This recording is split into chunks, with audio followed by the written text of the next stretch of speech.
Regardez ce dua.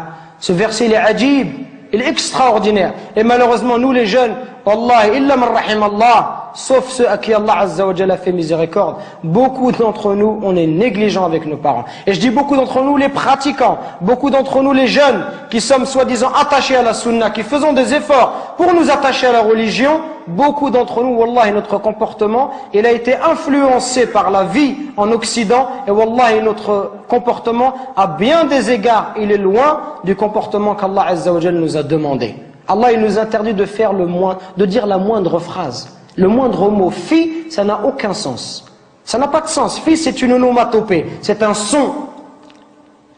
C'est un mot qui est composé de 2 lettres. C'est le mot le plus petit en arabe. C'est pour vous dire que si tu n'as pas le droit de faire à ton père, celui qui fait des phrases entières et qui lui dit tu m'as jamais rien appris, tu m'as jamais rien donné, et qui se plaint, ça c'est encore pire. Regardez à travers ce dua, on retrouve la miséricorde. Ceux qui bénéficient, qui doivent bénéficier de notre bon comportement et de notre miséricorde, ce sont nos parents en premier, notre père et notre mère. C'est eux qui doivent profiter en premier. Nous aujourd'hui avec les frères, on est masha'Allah. Un frère te dit viens emmène-moi à Anvers, tout de suite tu l'emmènes à Anvers. Emmène-moi à Bruxelles, tu l'emmènes tout de suite. Par contre ton père te dit viens me rendre un service, tu lui dis j'ai pas le temps, il habille demain, après-demain. On n'est pas disponible pour nos parents, subhanallah. Regardez ce dua. Oh Allah, fais leur miséricorde comme ils m'ont élevé tout petit, subhanallah. Quand tu auras des enfants, tu vas comprendre, subhanallah. Quand ton fils il pleure la nuit, les parents ils dorment pas, peuvent pas dormir, subhanallah. Au moindre bruit de l'enfant, ils se réveillent. Les parents ils sont capables de se priver pour donner à leurs enfants. Ton père, combien de nos parents ils se sont levés, subhanallah, à 5 heures du matin, à 4 heures du matin, ils ont fait même 2 travails, exprès pour pouvoir nous donner ce qu'eux ils n'ont pas reçu, exprès pour nous acheter des chaussures Nike ou nous acheter de la marque, pour nous donner ce qu'eux ils n'ont pas connu dans leur enfance, eux qui sont venus à 13 ans ou 14 ans en France. Et nous, subhanallah, on n'est même pas capable de leur rendre tout ça. On doit être miséricordieux avec nos parents. On doit les aimer, leur montrer de l'amour. Quand ils sont vieux, on doit être auprès d'eux, leur accorder du temps. Mais nous, quand on est marié, on préfère notre femme, on préfère nos enfants. Même le point où certains, si sa femme va se disputer avec ses parents, il va toujours prendre le parti de sa femme, subhanallah. Il va faire des cadeaux à sa femme, mais jamais à sa mère. Il va emmener sa femme, mais il va jamais emmener sa mère. Pourquoi est-ce qu'on est comme ça? Parce que notre cœur, il est devenu dur.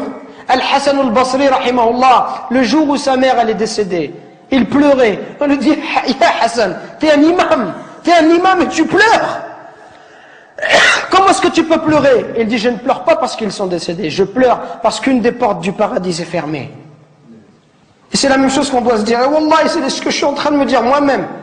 Qu'on parle, conférence après conférence, khutbah après khutbah, et on dit comportez-vous bien, comportez-vous bien. Et Wallah, on est insouciant avec nos parents. Jusqu'au jour où nos parents vont mourir, et là on dira subhanallah, j'aurais voulu faire le bien, j'aurais voulu rester auprès d'eux, j'aurais voulu les accompagner, j'aurais voulu les consoler, j'aurais voulu les aider comme ils m'ont aidé, leur donner comme ils m'ont donné, patienter avec eux comme ils ont patienté avec moi. Qu'on se réveille avant qu'il soit trop tard, subhanallah. Qu'on se réveille avant qu'il soit trop tard, avant qu'on ne regrette. Et avant qu'on dise j'aurais aimé faire le bien, j'aurais aimé voyager avec mon père, j'aurais aimé passer du temps avec lui, j'aurais aimé rester juste m'asseoir, boire un verre de thé, parler avec lui, qu'il soit heureux. Combien de gens dans l'histoire de l'islam, ils ont atteint des hauts degrés, juste parce qu'ils étaient bons avec leur mère. Uwais al-Qarani, considéré comme le meilleur des tabi'in. Le prophète alayhi salatu wassalam, il disait à Abu Bakr et à Omar, si vous voyez Uwais, une personne qui s'appelle Uwais, allez le voir et demandez-lui de demander pardon à Allah pour vous. Regardez, subhanallah. Si vous voyez Uwais, allez le voir et demandez, dites-lui que le prophète alayhi salatu wassalam lui passe le salam. Dites-lui que le prophète il lui passe le salam et demandez-lui d'invoquer Allah pour vous, qu'il demande à Allah de vous pardonner. Omar toute sa vie il l'a cherché. Wallahi toute sa vie Omar ibn Khattab il a cherché Uwais al-Qarani. Il l'a vu à la fin de son califat, quelques années avant de mourir. Quand il l'a vu, il l'a trouvé. L'histoire elle est longue, il lui dit est-ce que c'est toi Uwais? Uwais lui dit non, qu'est-ce que tu me veux, t'es qui? Il dit moi je suis Omar ibn Khattab. Il dit qu'est-ce qu'il y a? Et il lui dit le prophète il m'a dit tout cela, tout cela. Uwais il commence à pleurer. Il lui dit pourquoi il a dit ça, qu'est-ce que j'ai fait? Et il lui dit le prophète il nous a dit Si on te voit que tu demandes pardon à Allah, et que tu avais la peste et que tu as été guéri, excepté la taille d'une pièce dans ton dos, parce que tu avais une mère et que tu as été bon envers elle. Uwais al-Qarani, à l'époque du prophète, il était croyant.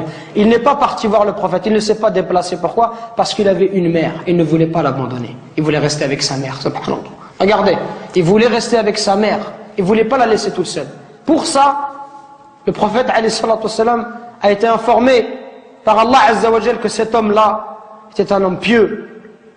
Et Omar, il est parti le voir et il lui a dit, et Uwais lui a dit, moi je vais demander pardon pour toi. Toi tu es Omar ibn Khattab, je vais demander pardon à Allah pour toi. Il lui dit, oui tu demanderas pardon à Allah pour moi. Pour vous montrer la valeur des parents. Parce qu'il passe du temps. Aujourd'hui combien de temps se passe? Peut-être qu'on ne va pas voir nos parents. Peut-être qu'une semaine, 2 semaines, on ne va pas voir nos parents. On leur passe même pas un coup de fil, subhanallah. Alors que nos amis, tous les jours on les a au téléphone.